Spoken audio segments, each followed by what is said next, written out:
Welcome to Building Sustainability Podcast with me, your host, Jeffrey Hart, aka Jeffrey the Natural Builder. Every fortnight, join me as I talk to designers, builders, makers, dreamers and doers, exploring the wide world of sustainability in the built environment by talking to wonderful people who are doing excellent things. Hello and welcome to episode 80. This episode is part of two episodes where we're talking to architect Clare Nash.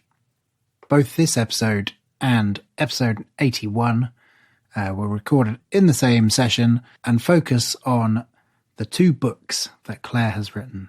This first episode is about her book, An Architect's Guide to Achieving a Work-Life Balance, and episode 81 is focused around her book, Contemporary Vernacular Design, How British Housing Can Rediscover Its Soul.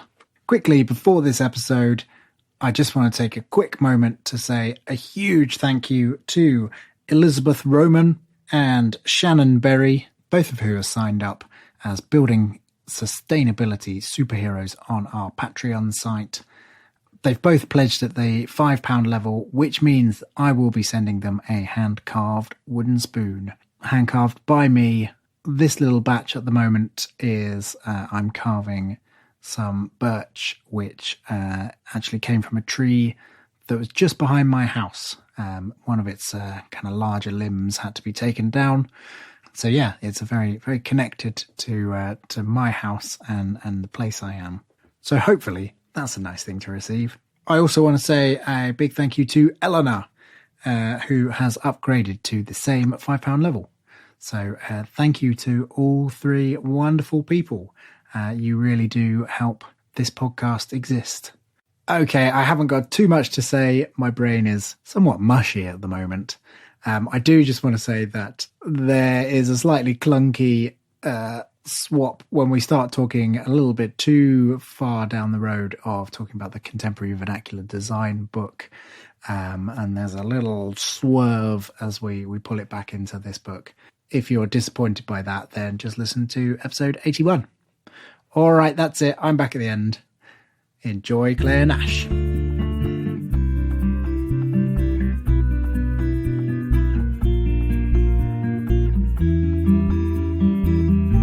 Okay, so I'm Clare Nash and I run Clare Nash Architecture, which is an eco-architecture firm. There's 9 of us now. I've also written a couple of books. Contemporary Vernacular Design, How British Housing Can Rediscover Its Soul is one, and the other one is Design Your Life, An Architect's Guide to Work-Life Balance. And where are you based? Oxfordshire. I mean, I myself are based on the border of Northamptonshire, Oxfordshire, but I have a team all over Oxfordshire. Did I read that you're an all-female practice?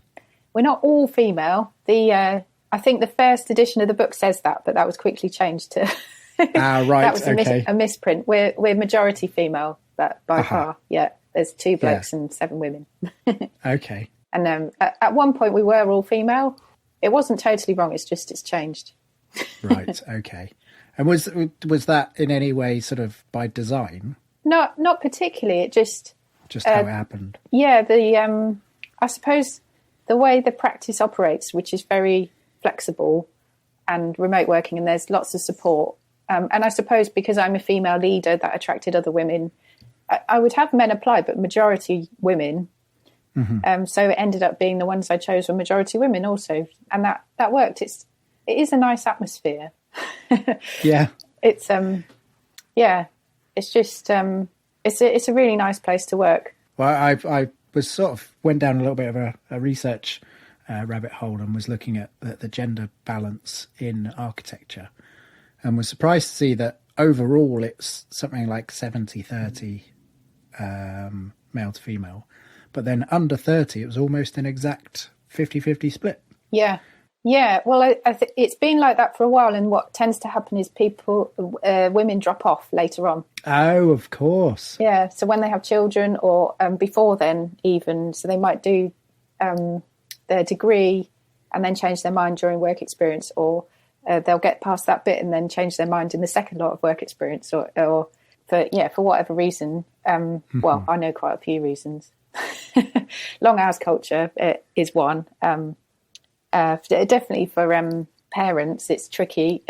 I mean, post-COVID, we're more open to flexible working. But before that, there was definitely a real culture of you have to be in the office. You have to always be available for collaboration or the next big idea. It just wasn't seen as viable to be running a remote working practice like I do. Yeah, so there was lots of that. And it was competitive, and sometimes that just gets you down after a while. I don't think it's changed that much. I still think it's the same, even with having had the younger 50-50 for a long time now. I think it is getting better, but only very slowly. Yeah. Yes. I guess these things happen incrementally, don't they? Not all of a sudden. Yeah. And I also think it's, new generations coming in with new ideas. The younger people are expecting to change jobs more frequently, and they're more demanding of work-life balance. And, when people are retiring who had the opposite view about how working life should be. So that's all changing too. And do you think, well, I mean, what we're going to talk about a lot is work-life balance. Do you have it? Have you managed the mythical work-life balance? I think I do. I wouldn't have said that for every week of my the past few years. It definitely comes and goes, but the majority, I would say, would be yes. I have, and there are peak periods. I mean, sometimes you just have to, like I've recently taken on 3 people, and that's taken quite a lot of effort, the onboarding and keeping things going project-wise, so that there isn't, a drop in activity, that kind of thing. That takes a bit out of you. So for about 1 or 2 months, I've felt like, oh, this is actually quite a stressful period. But now I'm out of that, and things are way better, and work-life balance is really good. So I think, and it's like if you're really clear on your purpose and why you're doing something, then it doesn't actually matter that much if you have short periods of stress and overwhelm and so on, because it will pass, and the end result is really worth getting to. So I don't have any bother with that. But if it was all the time, and I couldn't see the end of it, and it wasn't aligned with my purpose, then I'd have, it wouldn't be the same. I think it's one of those things. I've done stressful jobs, and you sort of don't realise it's stressful, and then it's just building and building and building, and suddenly it's your entire life. And then there's usually some sort of breaking point, isn't there? Yes. Yeah. For me, that was illness. Right. And it wasn't even a serious illness. It was just fatigue, really. Mm-hmm. But it worried me because I thought it could become chronic fatigue if I let it continue. And I've always been a high energy person, and that disappeared totally. And also I wasn't able to deliver the work quality that I wanted to. And it just came about from, I did really well on blogging and lots of work came in, and then I stupidly took all of it because I had started in a recession and was like, oh, this might not happen again. And then just couldn't do it all. So I was forced into taking on my first member of staff, which I was worried about because I thought I'm not necessarily going to be good at managing people. But actually that worked really well. With that first, she was a student because I used to teach at Oxford Brookes, well, I still do occasionally. And I thought, well, this is a test. She was planning to go and work in Australia 6 months later. So I thought, well, I'll try it out. And if it doesn't work, it's only 6 months. But it worked. And so when she left, I replaced her with 2 new people, and that worked. And it was very much learning by doing. But yes, so I learned the hard way about work-life balance and how important it is, but essentially somebody termed it as once, if you run your own business, you are the golden goose, and if you're not well, then it can't produce any golden eggs. yeah Lovely golden building eggs. Yeah, exactly. So I'm kind of interested in that. What was the sort of story leading up to that? So I think I read somewhere that you were in larger practices, is that right? Yeah. So I worked in a few different practices before, and one abroad as well. And the longest one I stayed at was a it did a wide range of works like schools, universities, prisons, footballers' wives' sort of flats, and heritage stuff as well. It was really good for experience building and had quite a good work-life balance as well. They were quite good about not long hours culture. And usually it was 50-50 split, male-female too. Mm-hmm. Whereas previous offices I'd worked in, it would just be me and the receptionist who was female. So that was nice. And to be honest, until I got there, I didn't really know. I didn't realise I was missing that, because I was quite happy in my mostly male-dominated environment. And then I went there and I thought, oh, this is nice actually. And it made me think about, it's just nice to have a mixture. It's a nice atmosphere. Yeah, so that was that. And then I'd done a research proposal at the end of my Part 2 architecture qualification, where if I wrote a dissertation in 3 years after that, it would qualify as a master's. And I was really excited about it, and it would involve travelling abroad, but I couldn't really see how I was going to manage that when I had a job. And then the recession happened, and the practice I worked for wasn't really hit by the credit crunch because we didn't do that many houses. But when Cameron cut public spending, that hit all our public funded projects. So they did 3 rounds of redundancies, and then they said, we'd like to avoid a 4th round. So if anybody wants to take 6 months off, then this would be a good time to do it, so we don't have to make a 4th round. So I thought, well, I've got my research that I really want to do, and here's a good opportunity to do it. And I knew I was taking a risk, but I just thought now or never. So I did that, and I went abroad, and I worked on organic farms and did couch surfing to kind of help with funding my way around. And some of that was really useful because people I stayed with, like I did learn Spanish, but I found the Chilean dialect really hard because they speak so fast as well.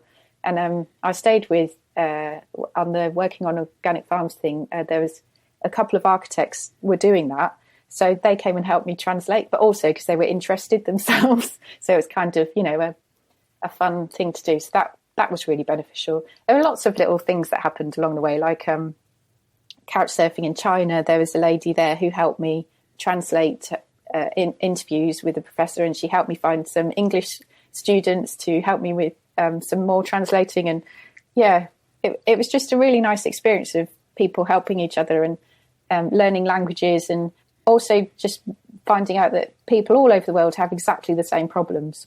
They all worry about their bills. They all mutter and groan about their neighbours. The universals. Yeah, and that was really reassuring. And of course, big cultural differences as well, and seeing how those tied into architecture and how it expressed itself through people's homes. But what I was mainly exploring was how vernacular technologies are inherently sustainable and how we could use those in modern sustainable building for homes. And this was what became your first book? Yeah. So it was a research paper, and then I thought, it's just going to sit on the shelf of the library and only other master's students will read it, and it seemed a bit of a shame. And I thought I could widen it as well, because I only had, I think, 3 or 4 UK case studies, and then the rest were very international, Papua New Guinea, China, South America, and so on. And I thought there's a lot in Europe I could look at, as well as more UK ones, and then it would be more useful for practitioners in the UK and house builders and developers and so on. So yeah, I approached the RIBA publishing arm about that, and they said yes, which really surprised me because. So yeah, then I had to go and do it. All the extra case studies and so on. But it was it was really fun. Although also very daunting. I mean, knocking on somebody's door on a Friday evening when they just want a glass of wine, really, and not to talk to somebody on the doorstep. And the first instinct is, oh, what are you selling me? Yeah. So I had to always start with, hello, I'm an architect, like really fast. I'm not here to bother you. Well, I am a little, but... Yeah. But that was the only way to get the direct feedback about how well the architect's intentions or the housing association's intentions had worked for the actual user, the people in the homes themselves. And then did you go back to the practice where you'd taken 6 months off, or was that? Yeah. So when I came back, they had given my projects to other people, which is fair enough. And so I was easy to lose then, and things weren't any better in 2011. The recession was still going full pelt. And So yeah, I lost my job, but in a very friendly way, and I still kept in contact with everybody, and some of them tried to get me job interviews, which was very nice. So I felt well supported and not actually that scared, which is a bit weird. But but it did take me, because it was the recession, and colleagues of mine were sending out 100 CVs and getting 0 interviews. So I was even lucky to get job interviews, and I got 2, and both times it was me and somebody else, and they went for the other person in the end. And I thought, well, maybe something is trying to tell me something, and maybe I should go freelance. And then I just happened to bump into somebody who'd offered me freelance work in the past on a train. And I didn't want it then because I was happy where I was, but I did want it now. Yeah. And it was a good offer anyway. It just wasn't the right time before. So I worked with him for a bit, and another architect as well, I did, on a freelance basis. But I found, although the work was good and working with them was great, I found it quite isolating. And also hard to manage workload because it would be like all or nothing, and there wasn't so much. It wasn't very predictable, and I thought this isn't very sustainable long term. So I got a job as a dinner lady, more or less. I'd load up the van with the food from the tea room and then take it to the school and deal it out and things. And that was really nice because I was working with other people in the middle of the day. And then either side, I could focus on my business, which just started. I mean, weirdly, the hurdle for me was paying for the insurance, because I know you have to keep it going 6 years after the project's finished. And I was worried, like, what if this doesn't work and I've still paid for that insurance? But in the end, I just thought, no, I've got to give it a go. So I put postcards in local shops, and then work did start trickling in, and then I could do less and less dinner ladying.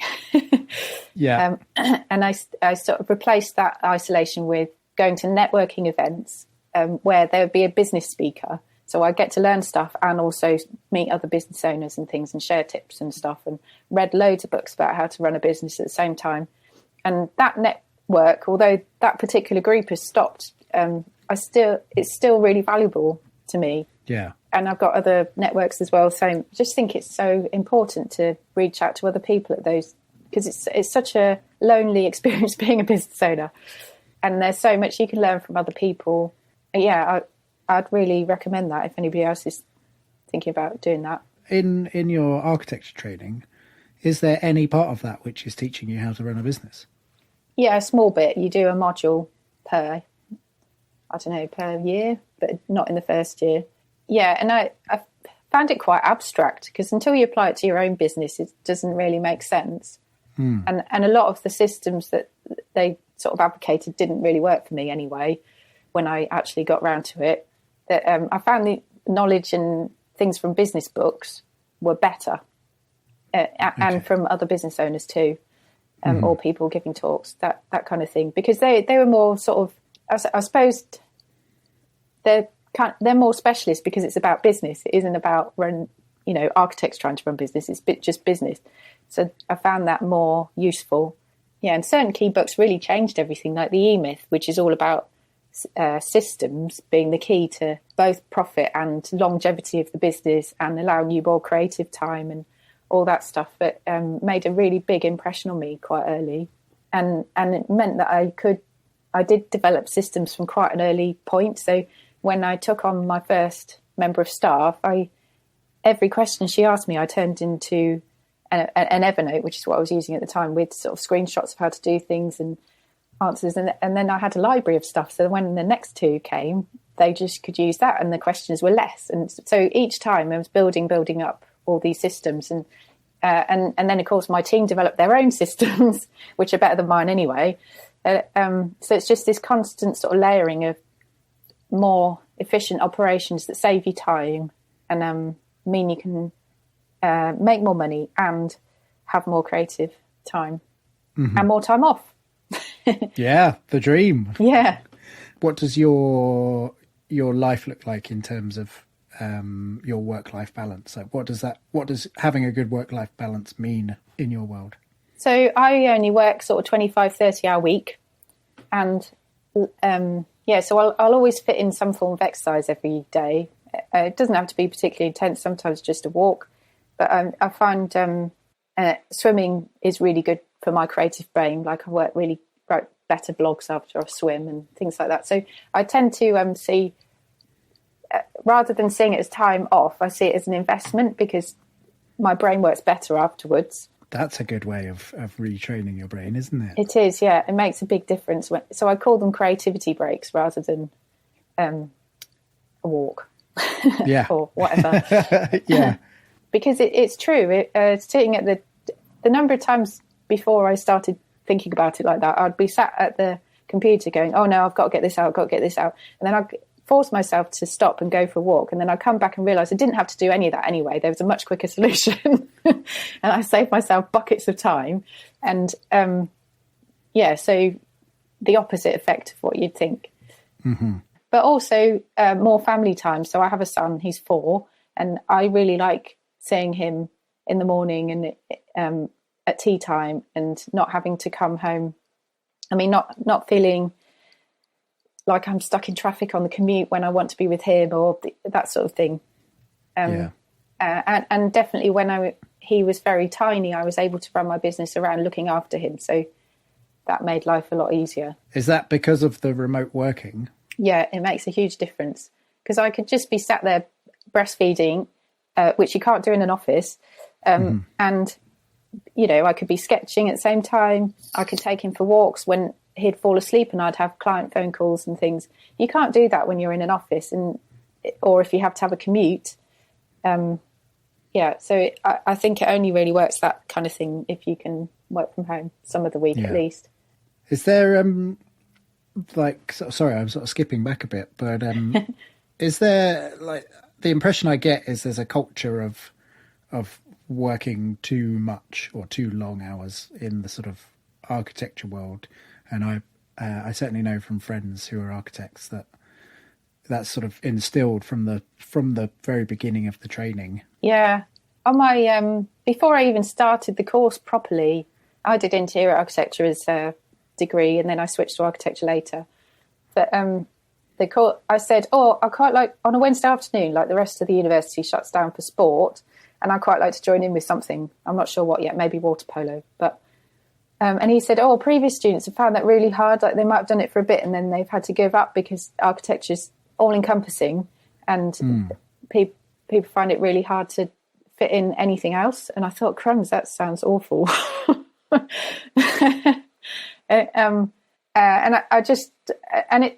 I couldn't necessarily fit in that Wednesday afternoon because that clashed with other things, but I did consistently do sport all the way through. And I found it helped me, the opposite of what that course director had said. So I think sometimes it's a mindset thing. It's not, it doesn't have to be true just because somebody says that. I found it made me more efficient and definitely more healthy, and gave me more energy and more ideas, and all of which benefited the what I produced. And I got really good grades at the end. So, win-win. Yeah. Yeah. But yeah, it's still, I think university, because of the mental health issues, universities are doing a lot now. Brooks, where I work, stopped their, stopped their 24-hour card for students because it's supposed to show that we don't want you coming in at 3 a.m. As in like an access card. Yeah. Right. I don't know how long that continued or whether it worked, but that was an intention to help reduce this idea. So I do think it's changing, definitely, and universities are they're not saying what that course director said to me anymore. Mm-hmm. They're saying the opposite. Like, I hear it all the time. Go for a walk, for goodness sake. Get away from your screen. And, and some of the students I used to teach, they were so super talented and would almost have nervous breakdowns. One of them I was really worried about. And it just gets into a very negative cycle where you end up working later and later and then seeing people less and less and having even less sleep. And so you're socially isolating yourself as well as being deeply unhealthy. Food and sleep and all the rest, no exercise, and it's just so bad for you. It's so important, that interaction with other students. I remember when I used to share a house, we used to all, watch rubbish telly together and share meals, and that stuff is so important. Yeah. Yeah, yeah. So that was worrying, but he came out of it, and other students have come out of it. But it's worrying. It had to get to that point. Yes, this all sounds very familiar to me. Yeah, I mean, I especially, I've been self-employed for a long time, and it was only when I started working I worked in a workshop for a year, making furniture, and I was blown away the idea that you could, if you weren't finished just before 5 o'clock, you just put your tools away and went home, and then you did the work in the morning. That was just a shocker to me that I didn't have to just slave away all the time.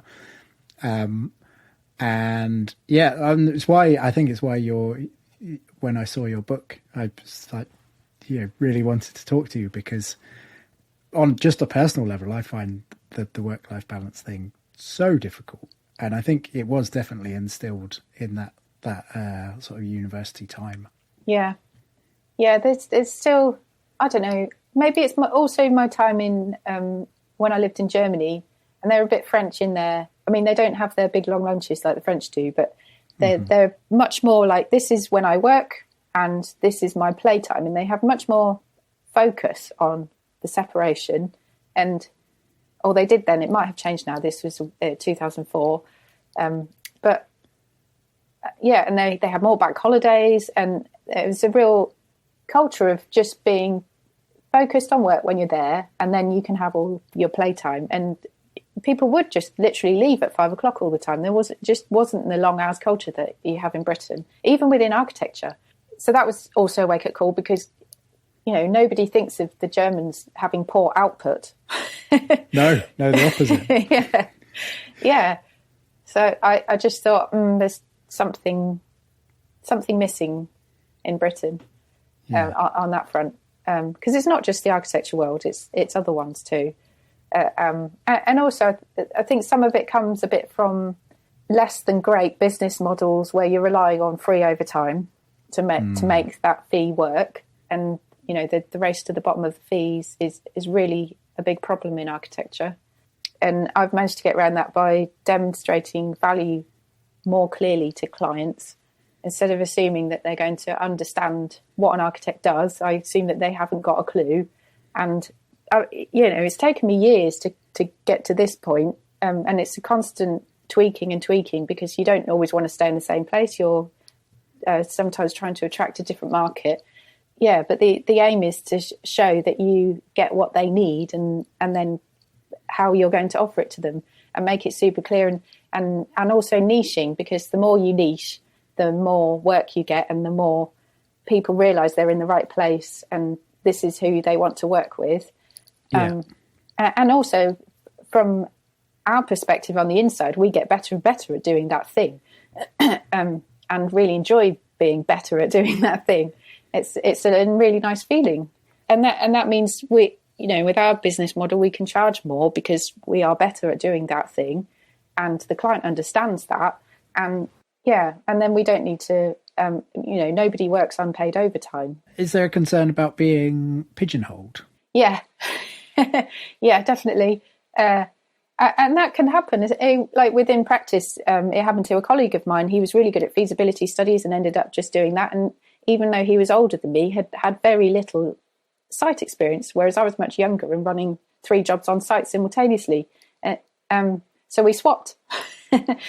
And if you have an open-minded sort of practice, they'll let you do that, because it's all about growth, personal growth, and they want to retain good quality staff and that kind of thing. So within practice, there is that worry, but also I get that from business owners as well. They want to demonstrate that they can do everything, and they don't want to nail themselves down to one thing because they're worried about something really exciting going in a different direction. But actually, if you're the potential client, and I mean, we do this when we go onto Google ourselves, we're looking for a very specific thing. And if we go onto a website that offers maybe that, but also 6 other things, we're like, are we quite in the right place? I'm not sure. But if we arrive on the website that has the thing that we want and it makes sense, and it's saying what we want and how we want to get there and that kind of thing, then they know they're in the right place, and that's 90% of your marketing or, your sales conversion done already. Then all you have to, they're already fairly convinced, and all you have to do is turn up and represent that, which is easy if you've written it yourself anyway, and you've employed people who share those values and want to do that same stuff. So this sort of comes from a personal place. I've got two older brothers, and both of them from very early teenage years knew exactly what they wanted to do, and they went and did it. And then I came along and thought, well, I like making things, and didn't have any more sort of idea than that. And so for me to find my niche has involved a lot of kind of bouncing around and trying things and, realizing what doesn't work to actually find what does work. Have you got any sort of tips on how to sort of zone in on your niche in a bit more sort of structured way, I guess? Yeah. I did a fair bit of meandering as well. I worked on all those different projects at that previous practice and really enjoyed it. And it is hard to find that thing. But I think and I still use this now because I'm going off in slightly different directions now. But it's the thing that makes you really excited. If there's something, even if you don't yet quite know what it's going to become, just keep nurturing it and exploring it and writing about it. Or, some people don't like writing. So whatever it is that you do to explore that further, then you'll find it.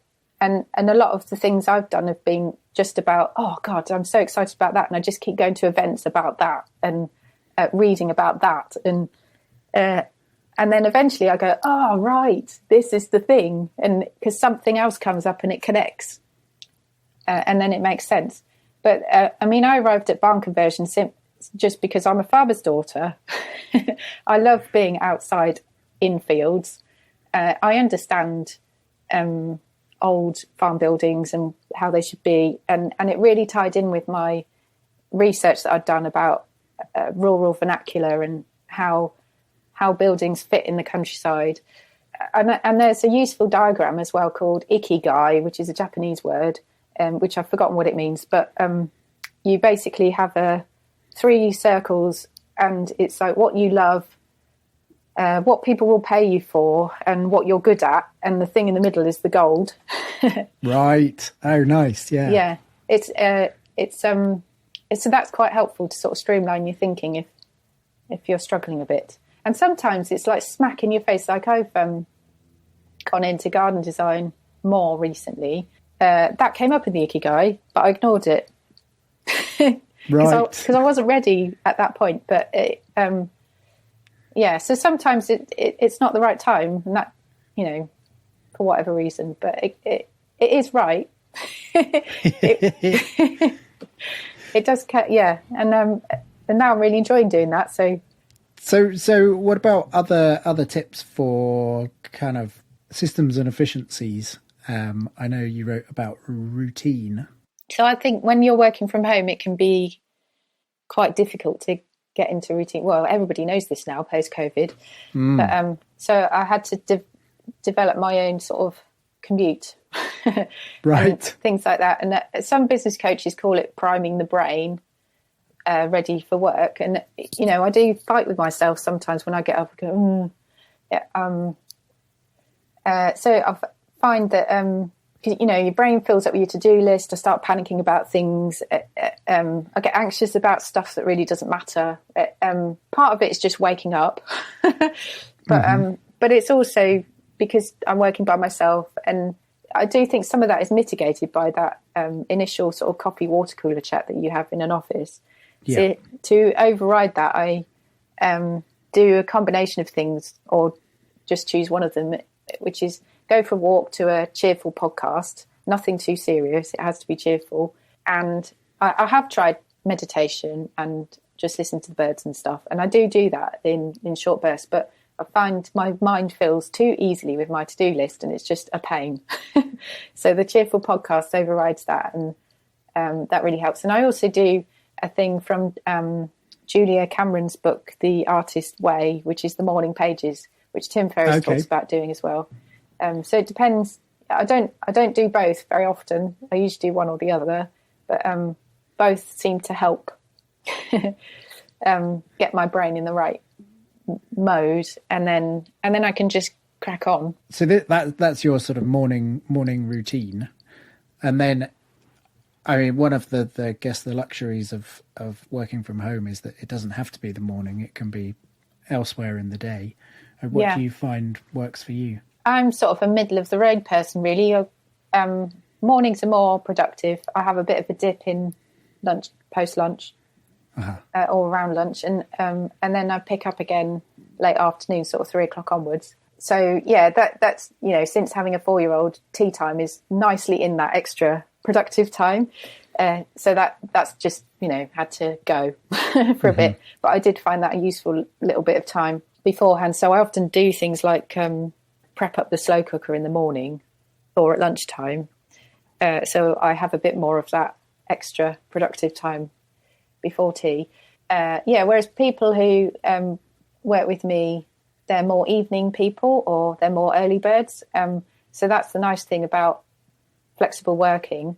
So we tend to just all convene in the middle of the day at some point on Slack. The overlap bit. Yeah. Yeah. It does mean that, I have a colleague who works in the evening because it suits her around the small children, which means that her questions come overnight, which I don't look at because I turn all my notifications off. I'm very strict about that. But then I'll respond the next day, and then she'll have that for the next thing. But there's a bit in the middle of the day when there's direct conversation going on, which works also. So we just make it work between us. But it's important that it's really important to me. I set all my colleagues turn their notifications off. At the times they're not working, because otherwise it's just ping, ping, ping all the time, isn't it? You can't focus on anything, and it leaks into your playtime or your home time. Yes. Yeah, I definitely feel that I could be better at turning off notifications, because if I get a notification, it takes me out of my free time, but also it quite often won't get dealt with. I sort of categorize it in my head as done because it's come in at an off time, and if I just left it or never knew about it until I was next working, I'd be able to do it there and then. Yeah. I've had some really painful weekends when I've accidentally, with quote marks, looked at my email on a Saturday morning, and there's, because clients have more time at the weekend, so they will often email you at the weekend or evenings. And, and then that's ruined my whole weekend because I'm thinking about that problem, whatever it is. And I can't actually do anything about it really until Monday because the engineers are closed or something, the builder, whatever, isn't available. So it's just total pointless angst. And it's taken me a while. I suppose the past couple of years I've been really good at not doing that. And my life is way better. Just the stress, it's so horrible. Yeah, and, the problems still get solved in the same amount of time. Nothing changes on that front. It's just my stress is like less than half. We'll be back after a quick break. Hey there, I'm Mick from the Mick and Pat Show. That's right, and I'm Pat. Looking for a podcast that's like catching up with old friends? Well, you're in luck. We're here to bring you weekly doses of lifestyle commentary, discuss culture and politics, and top it off with the occasional beer and film reviews. But it's not just about us, we're a community. Our listeners are our kin, and we let you all have a say in what we discuss. So saddle up and join the conversation at the Mick and Pat Show. You can check out our website or find us wherever you get your podcasts. Yeah, which means that when you do come to solve it, you're better anyway. Yeah, but it is a discipline not to check your emails, and part of that, I suppose, part of that has helped with having things to do with my son on Saturday morning, take him swimming and things like that. So, but even before that, I'd be like, no, I'm going to the allotment. I'm going for a run. I'm going out with friends. It's good actually to do things with other people because then you can't be distracted by your emails because it's just rude if you're looking at your phone and you're with your friends. So you don't do it. You have that sort of accountability to being there with them. Yeah. So I find things like that help. And business coach I work with also said, like, imagine the things you could be doing if you weren't solving that annoying problem at the wrong time anyway. Like all the, the lovely things. And that's a real motivator too.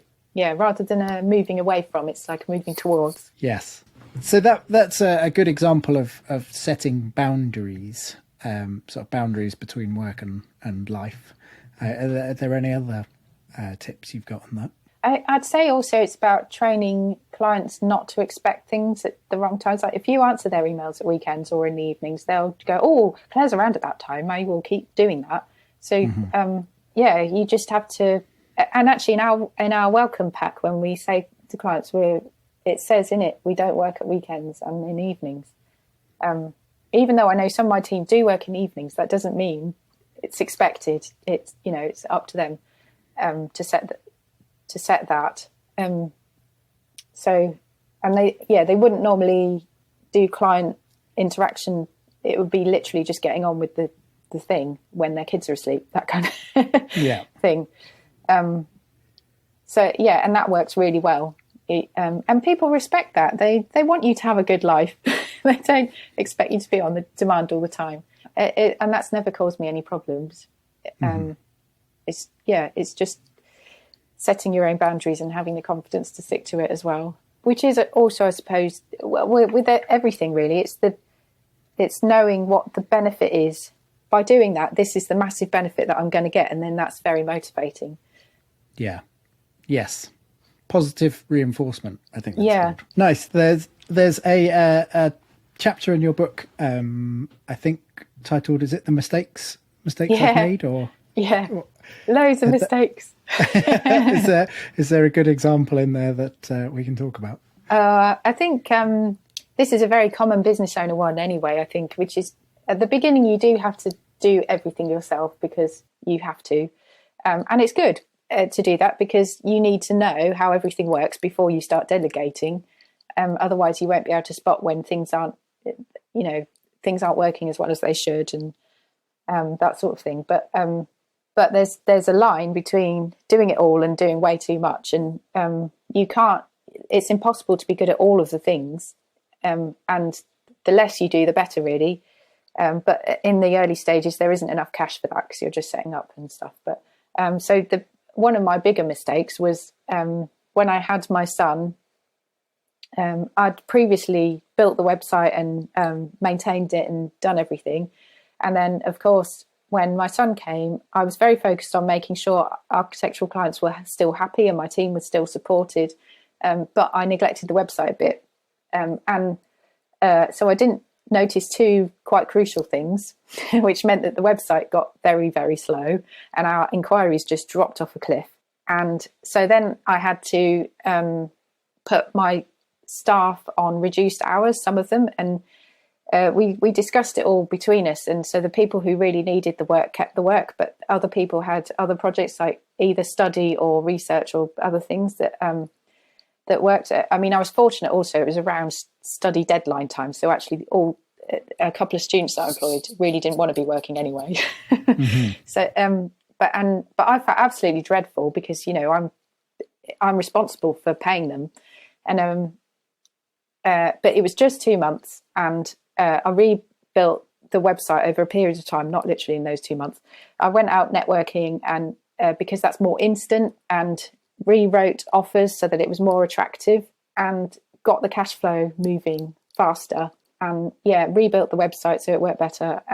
But I was like, this can't happen again. So now I have a website person because I quite enjoy website design and building, and I love writing the stuff and having the flexibility to just be able to go, I want to write a blog, and just plonk it up and then done. And I was worried someone would take that away from me, but actually that's not true. It varies on who you work with, I think, but it's very easy to find a web designer who will let you have quite a lot of control still, but will do all of the maintenance and ensure it stays really good, and add all of their expertise, which of course I didn't have. I'm not a trained website designer. I'm an architect. So that was a big mistake, but in the end it worked out. And I did develop really brilliant cash flow systems because of that, because I had to. That's brilliant. Okay, well, I'm conscious of the time. Is there anything you want to say more about work-life balance? I think with work-life balance, it's never perfect all the time. That's what I've learned. And not to beat yourself up about that. I mean, sometimes you just slip off the wagon a bit and get into some unhealthy practices. But the point is, if you've got the tools to bring yourself out of it quickly, then you do it far less, and life is better as a result. But it's always a learning thing. You know, it's never going to be perfect, but I feel like it's a nice place to be at the moment. Oh, well, that's very pleasing to hear. Yeah, well, I know so many people running businesses that are just overworked and underpaid and underappreciated. So nice to know that it can be done. Yep, it definitely can be done.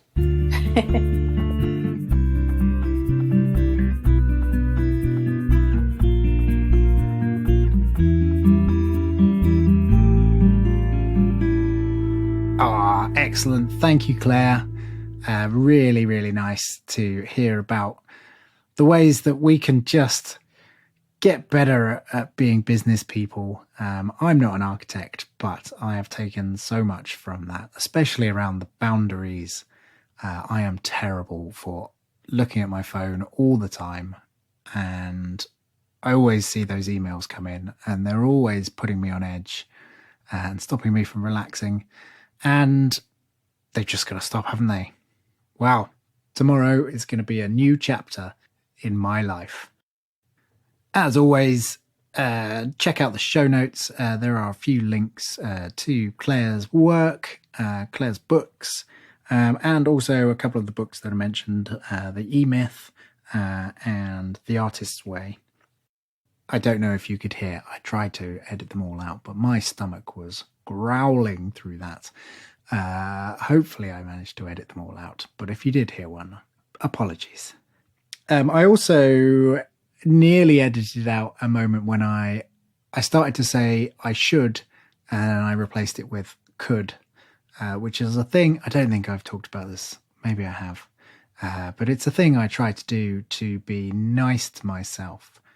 The idea being that if I say I should have done that, it takes out any of the choice, and that there's only one answer, and that's the right answer. But actually, if you say I could have done that, you're opening up all the possibilities and just being a lot friendlier to yourself, accepting that there's many possibilities and many ways to do a thing. So I left that in, maybe in the hope that you might do the same and be nicer to yourself, because I'm really needing to be nice to myself at the moment. I had a little rant at the end of one of the last episodes, and it made one of the listeners cry. So I'm definitely not going to do that again. Instead, I'm just going to end by saying I hope you enjoyed this episode. Roll straight on to episode 81, and you get more of the wonderful Clare Nash, this time talking about contemporary vernacular design, how British housing can rediscover its soul. Whoa. See you soon.